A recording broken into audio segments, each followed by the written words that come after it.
निशा, मला माझा लाईफ जगू दे का? मला माझा लाईफ जगू दे चंदना. निशा ताई,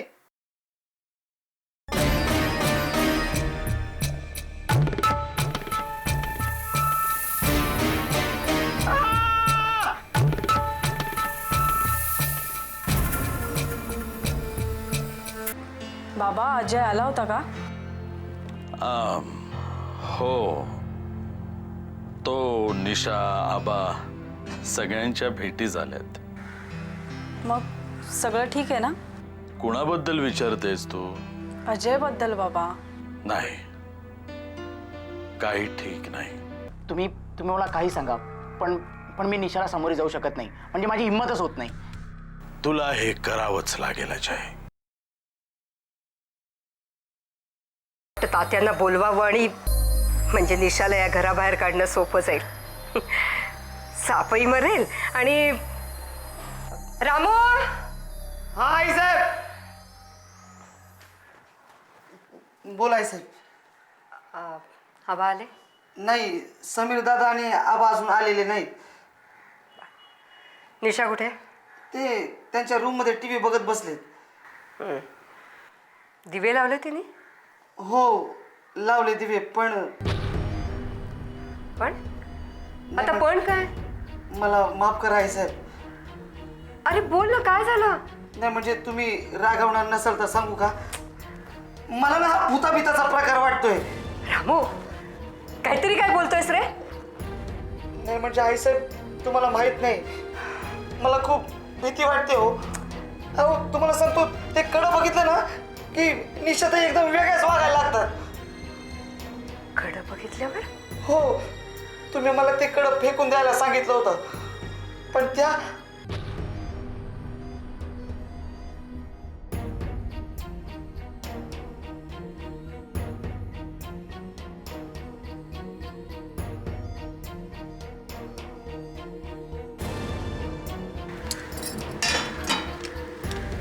रामो,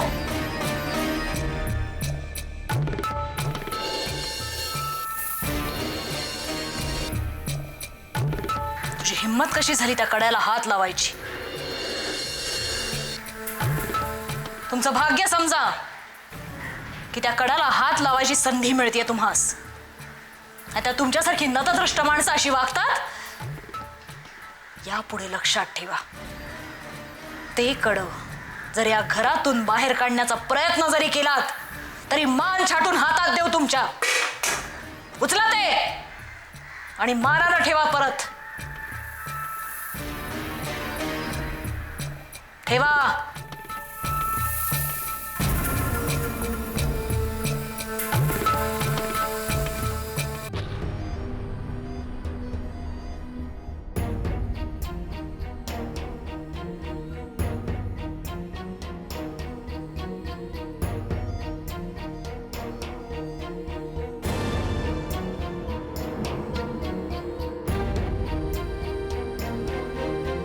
नाही. म्हणजे आता मला सांगा, मला नाही वाटत जास्त दिवस या घरात राहणं शक्य होईल. अरे पण नाही म्हणजे आईसाहेब, इतके दिवस या घराची सेवा केली हो. या घरावर संकट आलं म्हणून जात नाही मी. तर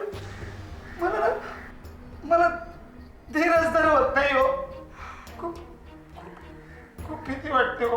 अरे म्हणजे भीती नाही, असं सुचेन असं होतं मला. हो तुम्हाला सांगतो त्या रात्री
स्वामी,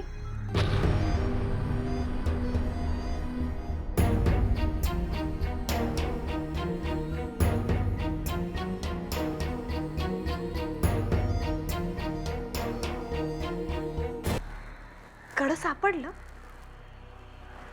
देवीच्या पायाशी लावलेलं कड आहे ते. असं विसरून कसं चालेल?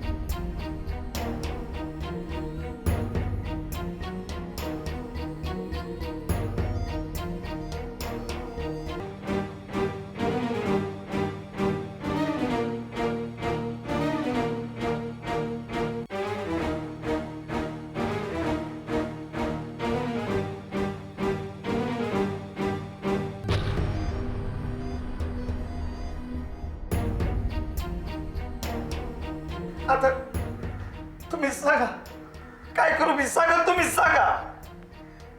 रामू, मी सांगायला हवंय ना? हो. ऐक, माझ्यावर विश्वास ठेव. अजिबात घाबरू नकोस तू. अरे मी आहे ना. हा, मी सगळी व्यवस्था करते. शांत राहतो. काय आहे साहेब? नाही म्हणजे काही चुकलं असेल तर माफी करा. ठीक आहे, जा तू.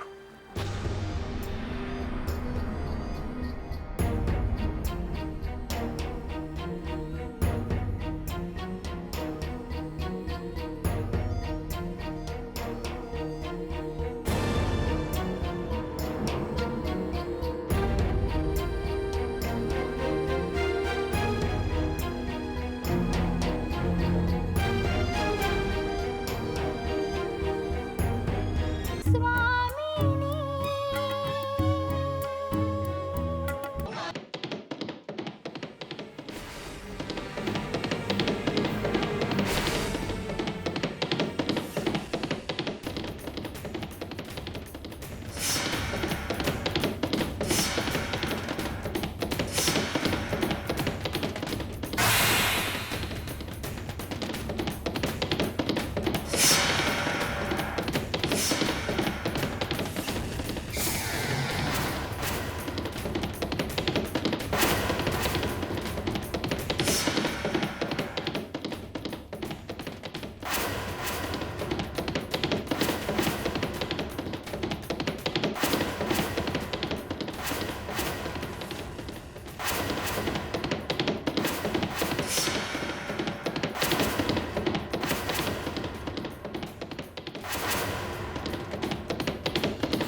ये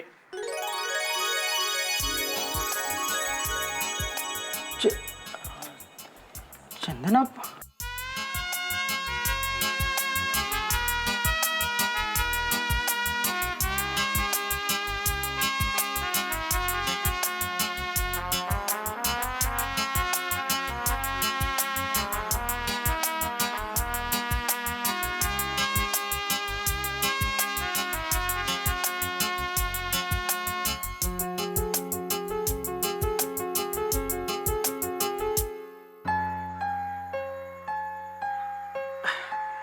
असा काय बघतोयस? वेदांती हो, विसरलास तू? हे असं नाही ग, पण तू इथे कशी? आय मीन तू पुढच्या आठवड्यात येणार होतीस ना? हो, पण बाबांची आठवण आली म्हणून आले. ग्रेट. आपण बाहेरच बसूया. हो.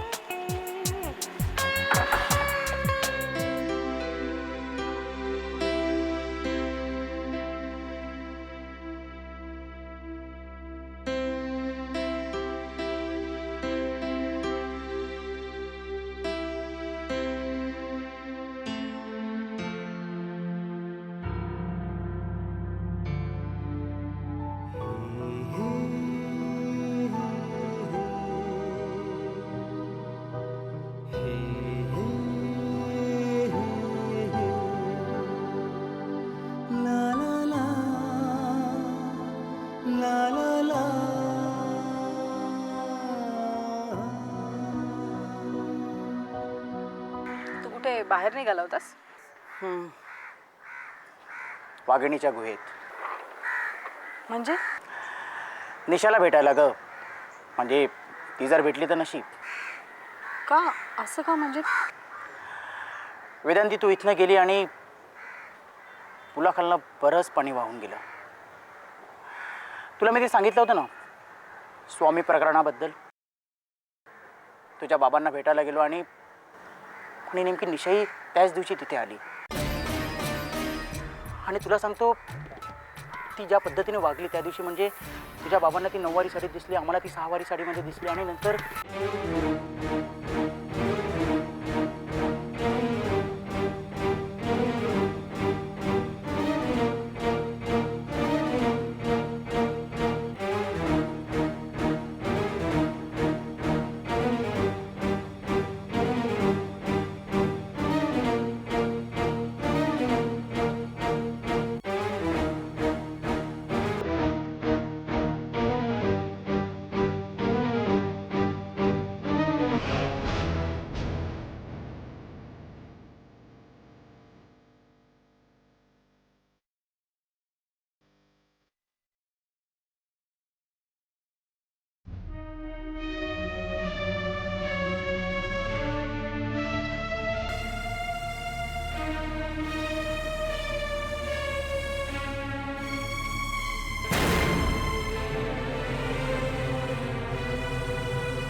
अच्छा, म्हणजे निशा राघवी भोसले आहे. ती स्वतःला राघवी भोसले समजते. म्हणजे तीच राघवी भोसले आहे. तुझ्या बाबांच्या म्हणण्याप्रमाणे मी तिच्याशी बोलायला गेलो आणि तिथे नेमका वेगळाच प्रकार घडला.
तुला सांगतो या सगळ्या गोंधळात चंदना सुद्धा आली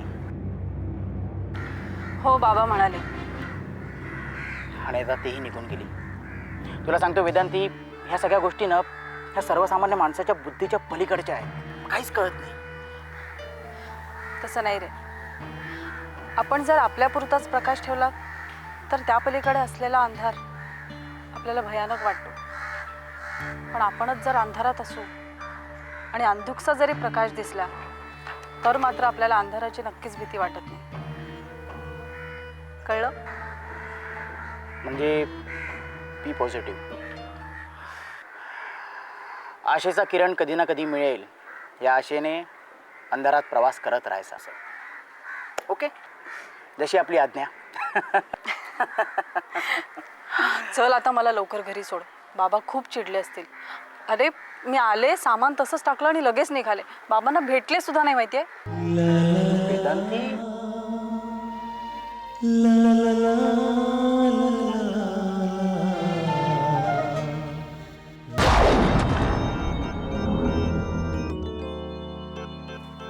अरे पालवीताई, तुम्ही कधी आलात?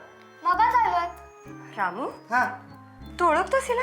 हो अहो आईसाहेब, तुम्हाला सांगितलं नव्हतं का आपल्या पायरीला नमस्कार केला ती हीच पालवी.